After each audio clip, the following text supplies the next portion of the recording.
तो वापस से आप लोगों का स्वागत है दोस्तों इस चैनल पे, जिसमें हम कर रहे हैं क्लास 11th की बायोलॉजी और उसका हम देख रहे हैं पहला चैप्टर जो कि द लिविंग वर्ल्ड। और द लिविंग वर्ल्ड में आपने अभी तक जान लिया कि क्या है definition of a living organism. तो उसी लिविंग ऑर्गेनिज्म का जो डेफिनेशन वाला जो पोर्शन था उसका पहला की पॉइंट उसका रिकैप देते हैं। तो यहाँ पर हमारे पास एक होता है डिफाइनिंग फीचर। डिफाइनिंग फीचर मतलब इस फीचर से हम बता सकते हैं कि सामने जो भी चीज है वो लिविंग है। एक होता है non defining feature. Non defining feature non defining feature में आप नहीं बता सकते कि जो सामने चीज है वो इन फैक्टर्स की वजह से लिविंग कहलाएगी क्या नॉन लिविंग। तो नॉन डिफाइनिंग फीचर में सबसे पहला जो हमारे पास आया था वो था हमारे पास ग्रोथ। ग्रोथ में आपको बताया था कि increase in mass and increase in number both are the twin characteristics of growth. लेकिन ग्रोथ जो होती है वो mountains mountains and soil binders इन दोनों की होती है over the period of time. तो ये तो नॉन लिविंग में आते हैं, तो इसलिए ग्रोथ जो है एक नॉन डिफाइनिंग फीचर था।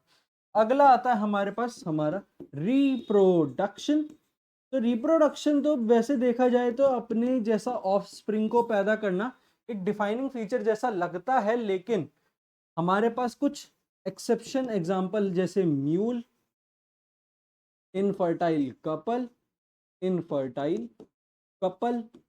तो ऐसे कुछ एग्जांपल हैं जो आगे अपनी ऑफस्प्रिंग को जन्म नहीं दे सकते बट स्टिल वो लिविंग हैं।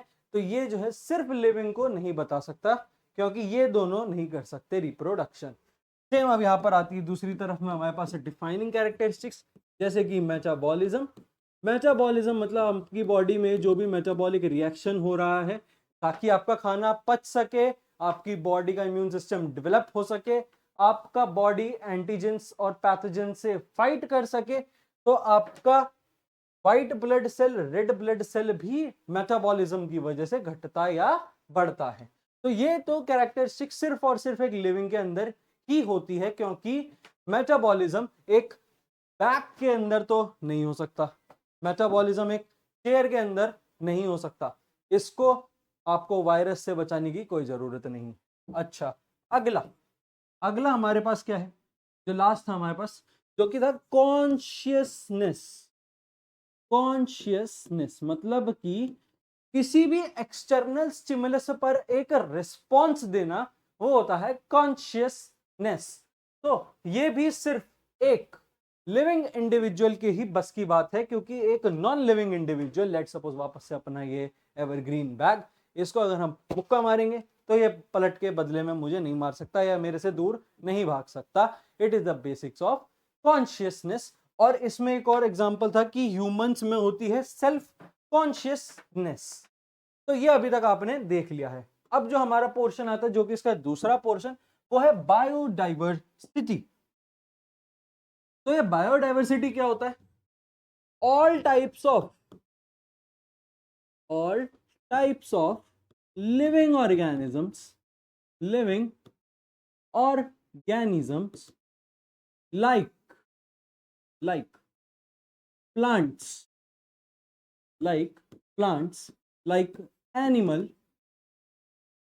or microorganism microorganism etc etc, है ना।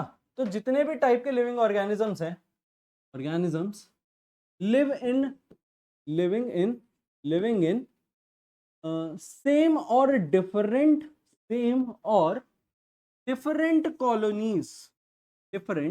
Colonies in a particular area. अच्छा सर जी ये सेंटेंस तो लिख दिया, लेकिन ये सेंटेंस का हिंदी क्या है? अंग्रेजी थोड़ी कम आती है, हिंदी थोड़ी जल्दी समझ आती है, तो हिंदी में बताते हैं। बहुत तरह के लिविंग ऑर्गेनिजम्स हैं, जैसे कि प्लांट्स हैं, जैसे कि एनिमल्स हैं, जैसे कि माइक्रो ऑर्गेनिजम्स। तो आपको कोई कोई जगह दिखेगी, लेट सपोज कोई जंगल में सिर्फ और सिर्फ प्लांट ज्यादा दिखते हैं, है ना।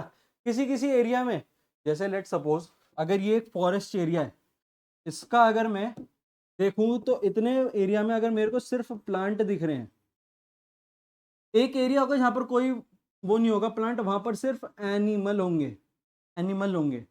एक पार्ट होगा प्लांट का, और क्या पता एक ऐसा भी पार्ट बन जाए जो इन दोनों को जोड़ रहा हूं, मतलब यहाँ पर बोथ हैं। तो या तो ये सेम कॉलोनी में रह सकते हैं या फिर डिफरेंट कॉलोनी में रह सकते हैं किसी भी एक पर्टिकुलर एरिया के अंदर। तो ये क्या बताता है, उस पर्टिकुलर एरिया में बायोडाइवर्सिटी क्या है।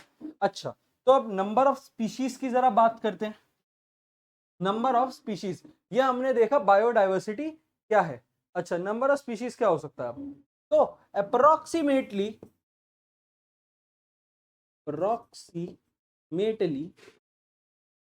there are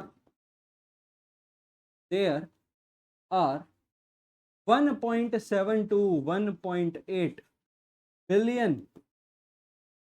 billion species present है, किसी भी मतलब लिविंग स्पीशीज प्रेजेंट है।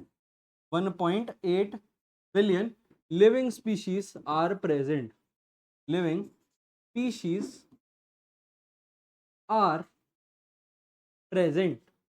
तो लिविंग स्पीशीज जो है वो उनका काउंट है 1.8 या 1.7 बिलियन। तो ये बायोडाइवर्सिटी के बारे में कुछ बातें थी। अच्छा, अब यहाँ पर दो फुल फॉर्म आपको एनसीईआरटी दे रहा है, तो दोनों फुल फॉर्म की बात करते हैं। यहाँ पर मैं शॉर्ट लिखता हूँ, एक है ICZBN और एक है ICZN। तो ICBN का मतलब है international code for botanical nomenclature. Nomenclature क्या होता है अभी बताएंगे। और ICZN is international code for zoological nomenclature. Botany मतलब प्लांट्स, तो जितने भी चैप्टर आप देखोगे जिसमें प्लांट्स आ रहा है वो बॉटनी का पोर्शन है, और जितने चैप्टर आप देखोगे जिसमें एनिमल्स आ रहे हैं वो सारा zoology का पोर्शन है। तो उन्हीं के ऊपर उनका नॉमेनक्लेचर भी होता है। बॉटनिकल नॉमेनक्लेचर मतलब प्लांट्स का नाम रखना, और zoological नॉमेनक्लेचर मतलब एनिमल्स का नाम रखना। तो नॉमेनक्लेचर का मतलब होता है नामकरण। तो अब एक आता है बाइनोमियल नॉमेनक्लेचर। अच्छा, बाइनोमियल नॉमेनक्लेचर दिया किसने था, by Linnaeus, Linnaeus Carolus Linnaeus ने दिया था। इन्होंने क्या बोला था, इन्होंने क्या बोला था, nomenclature will written in Latin origin, like no, nomenclature वापस से करते, nomenclature is derived is derived from Latin origin. Latin origin होगा उसका जो भी हम नाम निकालेंगे, and written in italics, and written in italic, और उसे लिखेंगे इटैलिक फॉन्ट में। अच्छा, अगला पॉइंट क्या है भाई, अगला point first name, first name represent genus, उसका जीन बताएगा, है ना। जेनेरिक क्या है उसका, जेनेरिक एपिथेट क्या है, उसके जीन्स किस चीज से मिलते हैं, और genus, and first letter will be in capital, and first letter will be in capital, and एक और आएगा second name represent specific epithet, specific epithet, और ये and first letter will written in small, first letter will be written in small, will be written in small। अच्छा, ये हो गया। ये सारे मैं क्या बता रहा हूं, ये हैं इसके पोस्टुलेट्स या की पॉइंट्स। तो अगर क्वेश्चन आता है 3 मार्क्स का कि बाइनोमियल नॉमेनक्लेचर से रिलेटेड पोस्टुलेट्स लिखो, तो आपको एटलीस्ट 6 पोस्टुलेट्स लिखने पड़ेंगे, 6 पोस्टुलेट्स लिखने पड़ेंगे, half marks for each postulate. तो अभी तक मैंने 3 बता दिए, चौथा बताते अगला क्या है?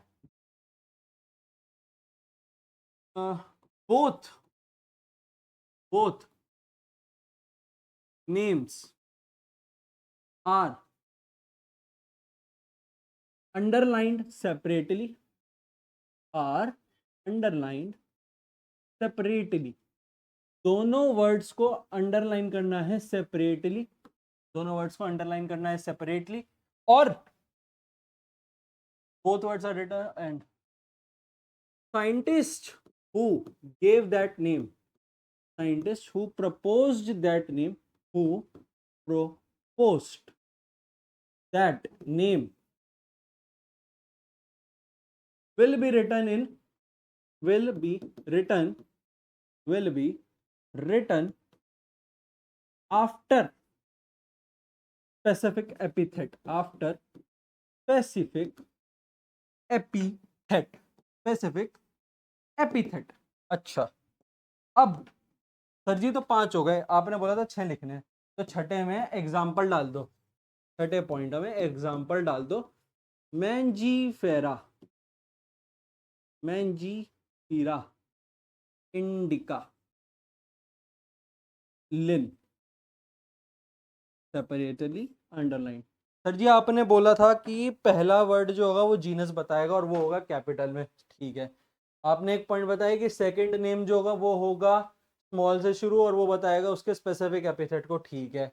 आपने बताया कि साइंटिस्ट का नाम एकदम एंड में लिखना है, लिख दिया। आपने बोला सारे वर्ड्स अंडरलाइन होंगे, सेपरेटली कर दिए। लेकिन सर ये लैटिन ओरिजिन का है, ये भी ठीक है, लेकिन एक चीज नहीं हो पा रही, ये इटैलिक्स में नहीं लिखा सर जी आपने। नंबर कटेंगे, नंबर कटेंगे, नहीं कटेंगे। क्यों? क्योंकि इटैलिक्स हर कोई फॉन्ट में नहीं लिख सकता, क्या पता आपकी राइटिंग थोड़ी अंतर में आए, तो ये चीज की लिबर्टी आपको दी हुई है कि आप जस्ट वो लिख दो और आपको इसको अपनी नॉर्मल राइटिंग में ही लिखना है, नॉर्मल जैसा आप लिखो, बस इन चीजों का ध्यान रखना है कि ये लिखा कैसे है। Mangifera indica. अच्छा सर जी आपने नाम तो लिख दिया लेकिन बताया तो नहीं किसका है, तो बता भी देते हैं। It is the scientific name, scientific name of mango. ये मैंगो का साइंटिफिक नेम है। ऐसे ही बहुत सारे साइंटिफिक नेम्स की एक टेबल एनसीईआरटी में दी हुई है, वो भी आपको याद कर लेनी है। उस पे कुछ प्लांट्स के नाम है, कुछ फ्रूट्स के नाम है, कुछ एनिमल्स के नाम है, वो भी याद करने हैं। तो अब टेक्सोनमी क्या होती है ये बताते हैं। बेस्ड ऑन डिफरेंट क्लासिफिकेशन या characteristics, based on different characterization, based on different characterization, different organism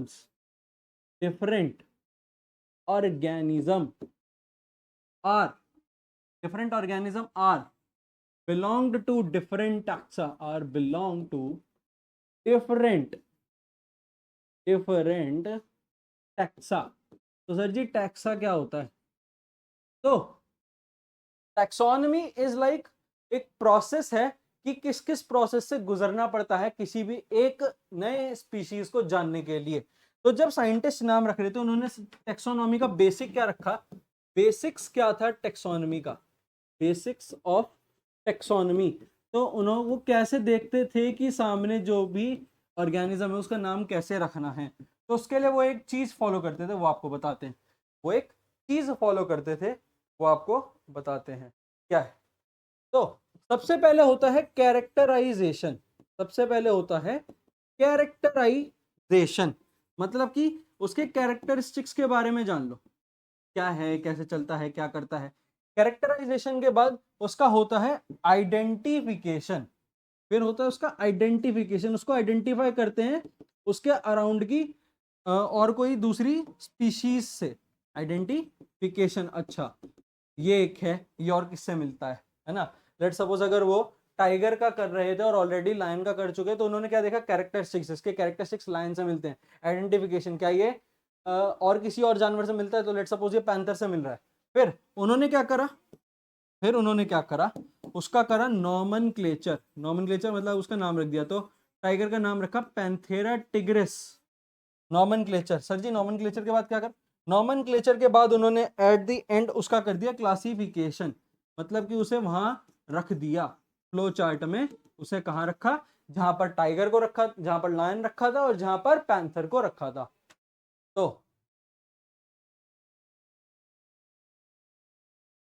characterisation, identification, nomenclature, classification, ये है बेसिक्स ऑफ टेक्सोनॉमी।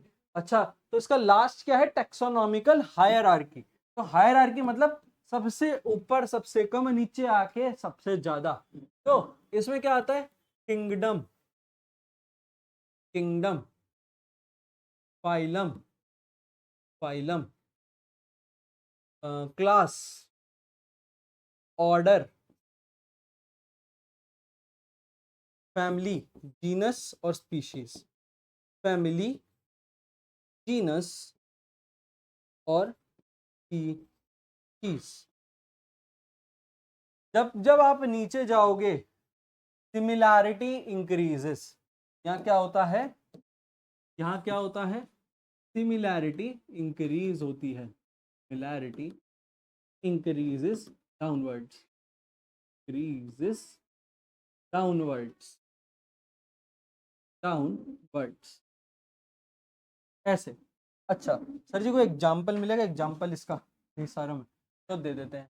जैसे कि किंगडम में जाऊं अगर एनिमेलिया में, तो एनिमेलिया में तो बहुत सारी चीज हो सकती है, मैं भी हूँ, कोई जानवर भी आ सकता है, 2 पैरों पे चलने वाला, 4 पैरों पे चलने वाला कोई भी जानवर आ सकता है ना, रेंगने वाला जानवर आ सकता है। एनिमेलिया में तो नहीं पता चलेगा, है ना।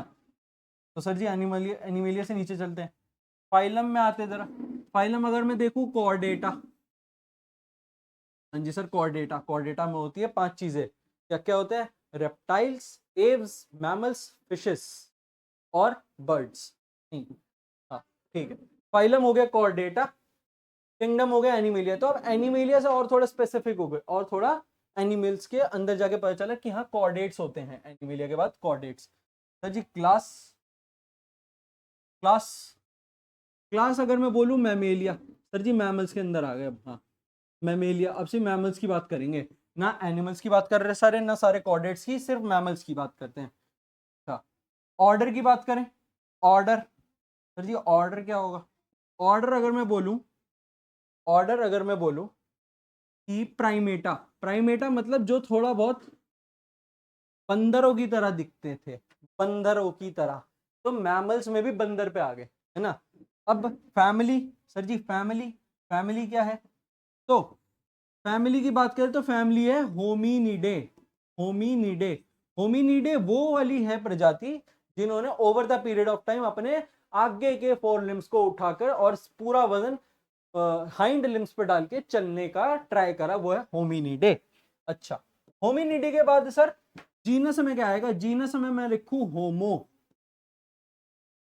होमो, और स्पीशीज ये है सेपियंस।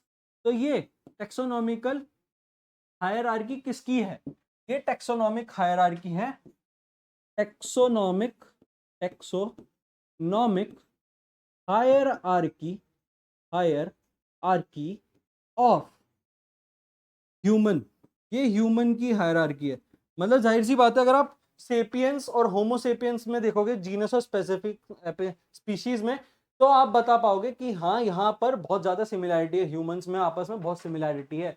यहीं अगर आप देखो तो एनिमेलिया किंगडम में आपको सिमिलैरिटी ज्यादा नहीं मिलेगी, क्योंकि उसके अंदर तो कॉर्डेटा भी आते हैं, नॉन कॉर्डेटा भी आते हैं, और कॉर्डेटा में भी नहीं मिलेगी, क्यों, क्योंकि उसके अंदर मैमल्स भी आते हैं, एव्स भी आते हैं, रेप्टाइल्स भी आते हैं, फिशेस भी आती हैं।